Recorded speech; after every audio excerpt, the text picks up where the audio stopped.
Wakati mwingine tena mtazamaji wa Kishamba TV tunazungumza michezo, na wakati huu tunauangazia mchezo wa dabi ya Kariakoo ambao ulikuwa upigwe tarehe 8 siku ya Jumamosi, lakini badala ya hapo ukaairishwa. Umeleta adha kwa wanasoka mbalimbali wa Kongo wa soka wameibuka na kuzungumza. Lakini muda huu nakwenda kuzungumza na Abubakar Kombo. Huyu ni nyota wa zamani wa Simba na Yanga, akicheza sambamba kabisa na timu ya taifa ya Tanzania, Taifa Stars. Nataka tupatie maoni yake kwa namna ambavyo alipokea uamuzi ule wa bodi ya ligi. Jina langu ni Teddy Tino, nyuma ya kamera ipo director Moji. Bwana kiongozi, uko vizuri?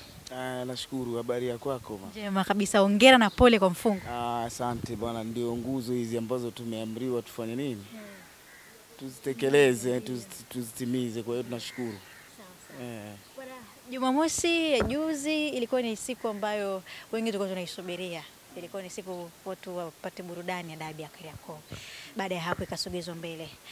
Wewe kama mkongwe unalifahamu vizuri soka la Tanzania, umecheza dabi za Kariakoo ukiwa pande zote mbili. Maamuzi ambayo yalitolea kwako uliyapokeaje, na unadhani ni sahihi kwa kile sababu ya Simba kutokufanya mazoezi kapelekea bodi ya ligi kuja na maamuzi ya kusogeza mbele mechi hii ya dabi? Kwanza mimi napenda kusema kwamba kilichofanyika sio sahihi, kwa sababu kwenye mpira wa miguu kuna taratibu, kuna sheria na kanuni na taratibu. Kwa hiyo ukiangalia mlolongo mzima wa hili tatizo, kwanza lazima tuende kwenye chama cha mpira. Kwa nini ilifikia mpaka ikafikia hatua hii kwamba timu imekatazwa, imezuiwa kufanya mazoezi? Unajua kwenye hizi klipu za yani kwenye mitandao wanasema mara mabouncer, mara sijui nani, maaskari, mara nini, lakini ukiangalia tatizo kubwa, hebu kwanza tulielekeze kwenye bodi ya ligi. Ili tatizo kwanza lazima tulielekeze kwenye bodi ya ligi. Inafikiaje hatua kwamba timu husika inayotakiwa kufanya mazoezi kwenye time husika inazuiwa? Hebu kwanza tujiulize kuhusu bodi ya ligi, kwa sababu ile ilikuwa ni issue ndogo sana. Ilikuwa issue ndogo tu. Taarifa ya vipi yani, labda mtangazaji ungenisaidia? Kwa mujibu wa taarifa ile bodi ya ligi nasema Simba hakutoa taarifa kama watakuja kufanya mazoezi, hawatakuja kufanya mazoezi muda ule. Unajua nikwambie dada yangu, kuna kitu kinaitwa pre-match meeting. Pre-match meeting ni mechi ndogo ambayo inabeba mechi nzima, mchezo husika jioni. Taswira nzima. Kwa sababu kwenye pre-match meeting pale mnamaliza kila kitu. Kwanza mnajua timu itavaa jezi gani, mnajua nani muamuzi atakuwa namna gani, kamishna wa mchezo ni nani. Kila kitu kinafanyika kwenye nini? Kwenye pre-match meeting. Sasa cha kushangaza, kuna taarifa zinatoka kwamba Simba hawakupiga simu. Meneja wa uwanja yani hoja dhaifu tu, yani meneja wa uwanja hana nini? Hana taarifa. Pre-match meeting imefanyika. Okay, basi meneja uwanja huna taarifa, lakini timu imefika pale. Busara basi. Manake yani ukiangalia kuna fanya busara basi. Bwana bosi, wewe una mabosi wako pale. Bwana kuna issue hapa. Imekuja timu inataka kufanya mazoezi, mimi sina taarifa zote.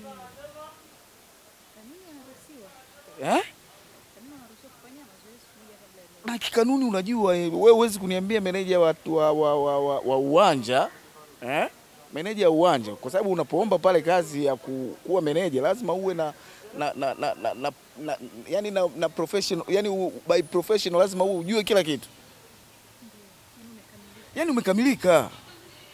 Sasa inakuwaje pre-match meeting inafanyika na mchezo wote ule taratibu zinakamilika, lakini meneja uwanja hana taarifa? Simba wenyewe ndo walisema kwamba hawatofanya mazoezi pale.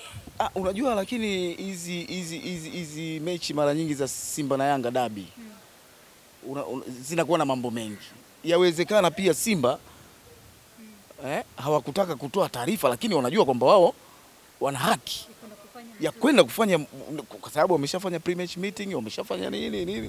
Kwa hiyo akifika pale wanajua kamishna tutamkuta pale, meneja wewe, muda ambao tayari inajulikana kwamba sisi tunatakiwa tufanye mazoezi. Lakini tukirudi katika upande wa shirikisho ama mamlaka ya soka kuchukua uamuzi wa kupeleka mbele mechi hii kwa sababu Simba waligomea mechi, huoni kama kuna kubebana kiasi fulani? Kwa nini wasingeacha mechi icheze, Simba wasipokuja wapate adhabu yao? Na ndio maana tunasemaje, sheria, kanuni ziko wazi.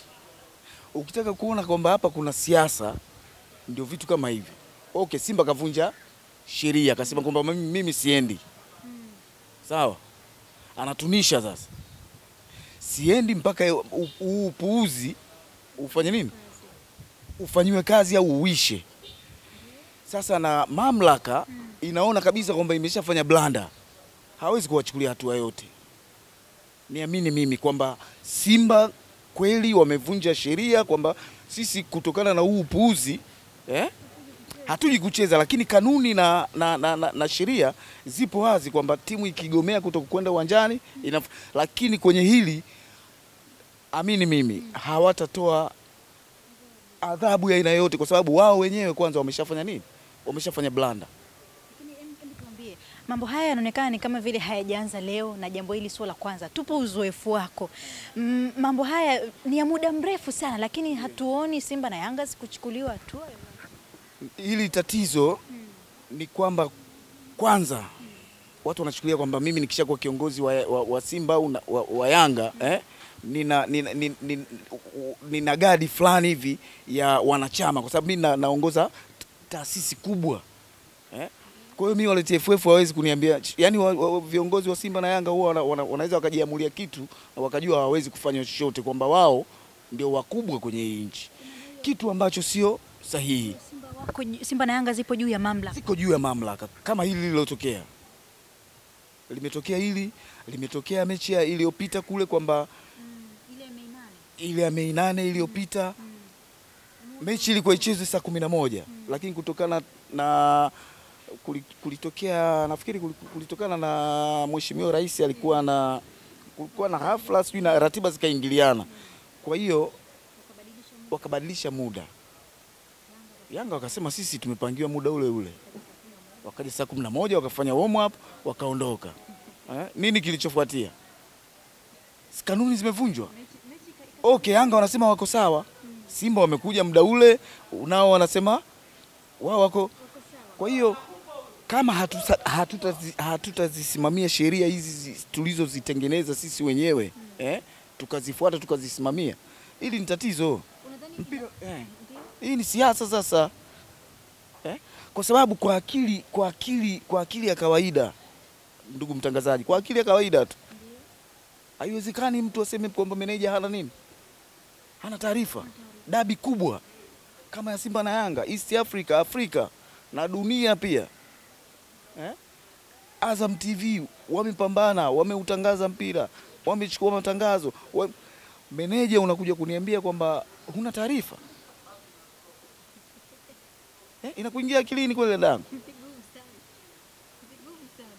Alafu unachukulia hize tu mpaka sasa hivi kimya. At least tungemwona hata kiongozi wote wa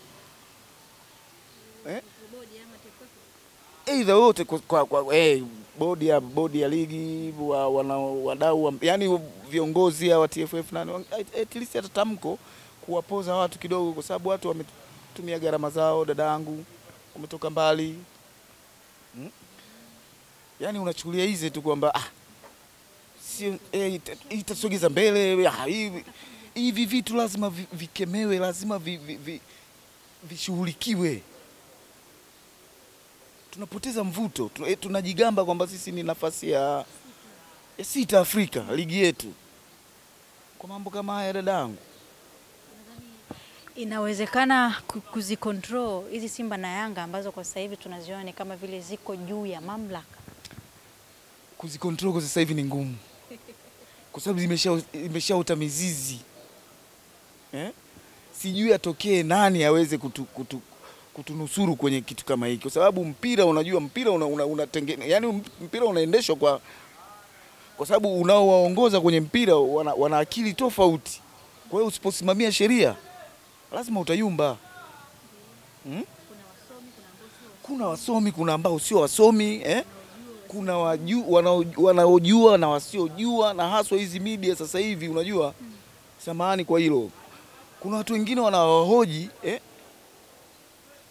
yani mpira yani wameingia juzi tu hapa, wametoka sijui kwenye mambo ya siasa, wameingia kwenye mpira, yani wamekuwa wakorofi, sijapata kuona. Anaweza kaongea tu chochote, ajui hiki kitu kina impact gani. Simba na Yanga unajua inabeba zimechukua nani za watu, lakini unaingia tu unaongea tu vitu vya ajabu ajabu. Hapana, tujaribu kuangalia hata watu tunaochukua maoni yao ni watu wa namna gani. Kwa hiyo soka inachukua vitu, yani inabeba mioyo ya watu. Tumeona taarifa ya Young Africans jana wakisema kwamba wao walikuwa natambua mechi ni juzi ambao walipeleka timu uwanjani, na sasa hawatambui kama kuna mechi nyingine tena hiyo itachezwa. Wao wanachotaka, wanadai pointi zao wazipate. Yanga pia wanachokifanya ni sahihi. Bodi wa ligi wametoa taarifa ya kusogeza mchezo mbele, lakini wao wamebaki na msimamo wao. Turudi pale kwamba sheria na kanuni za TFF hazifuatwi. Yani kama zinafuatwa, yani ni watu wanachukulia kawaida tu. Kama hivi vitu vingekuwa vinasimamiwa, Yanga singesema hivyo, Simba singesema hivyo. Unaona kwamba wanaona kama wao utawafanya nini? Wewe lofa tu, wewe utaniambia nini? Mimi wewe ni na utamkamatia wapi? Kwa sababu wewe mwenyewe umeshaonyesha udhaifu. Wewe mwenyewe unamsimamia ule, umeonyesha udhaifu, kwa hiyo utamkamatia wapi? Na mtoto ambaye umemshindwa kumcontrol. Umeshindwa, yani hii ni tatizo. Kwa hali kama namna hii imekwisha kutokea, TFF na bodi ya ligi wanapaswa kufanya nini? Kuziweka Simba na Yanga mezani zikubaliane zicheze, ama watoe alama za mezani, kitu ambacho FIFA wanapingana nacho? Sasa hivi kitakachofanyika ni busara tu. Kwa Mungu nakwambia, kitakachofanyika ni busara, kwa sababu Simba kishakosea, Simba kishakosea, Yanga alishakosea, lakini sheria zile hazikufanya nini? Wakatumia busara. Sawa? Lakini sasa hivi tufanye, yani kitakachofuata ni busara tu. Hakuna, huwezi kutoa pointi za mezani. Believe. Kwa Simba na Yanga huwezi kutoa pointi za nani? Ama timu isipofika uwanjani pointi 15. Mimi cha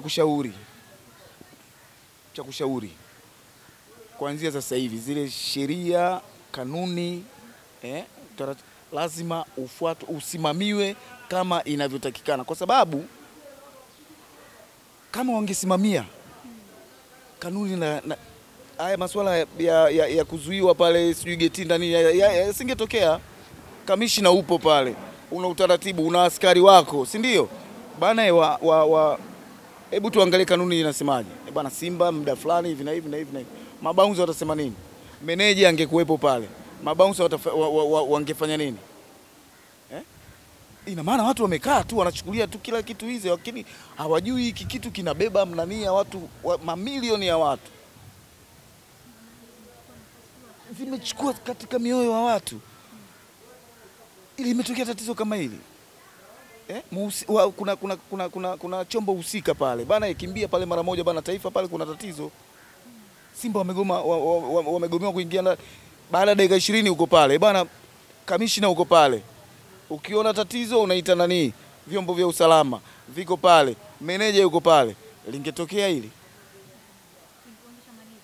Hivi bouncer kweli pale anajua, ameona taratibu, na kamishna yupo, meneja yupo, maaskari wapo. Bouncer anaweza akashindana na serikali? Namna hiyo ni kama script ambayo ilikwisha kupangwa.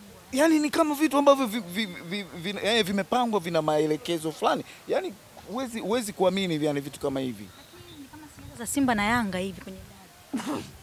Ndio maana dadangu, narudi nyuma pale pale. Unajua sisi ndani kuna methali inasemaje, ukicheza na mbwa utaingia naye mpaka msikitini. Unatakiwa kumcontrol mapema tu. Bana wewe rafiki yangu, lakini hapa hapana. Bana wewe hivi na hivi, lakini kwenye hili hapana. Ndio matokeo yake haya. Simba na Yanga zina nguvu kushinda TFF. Yaani mtoto anaweza kumkoromea baba time yoyote. Lakini mtu anafanya makosa, unaangalia kanuni, unaangalia sheria, unaangalia utaratibu, unambani. Huyu hivi na hivi, wengine watanani wataelewa kwamba bana Lakini tumalizie, mara nyingi timu nyingine zikifanya makosa zinakatwa alama, zinakatwa. Mfano mzuri Simba Queens na JKT Tanzania. JKT walipogomea mechi walipokonywa alama 5, ila Simba na Yanga busara zinatumika bwana. Ndio maana nakwambia tulishalitengeneza wenyewe.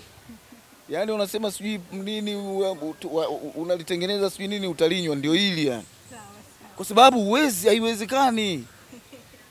Na akifanya Ken Gold sijui akifanya nani na nini, sheria zinafuata mkondo wake. Lakini Simba inatumika busara. Kwa nini? Yanga inatumika busara.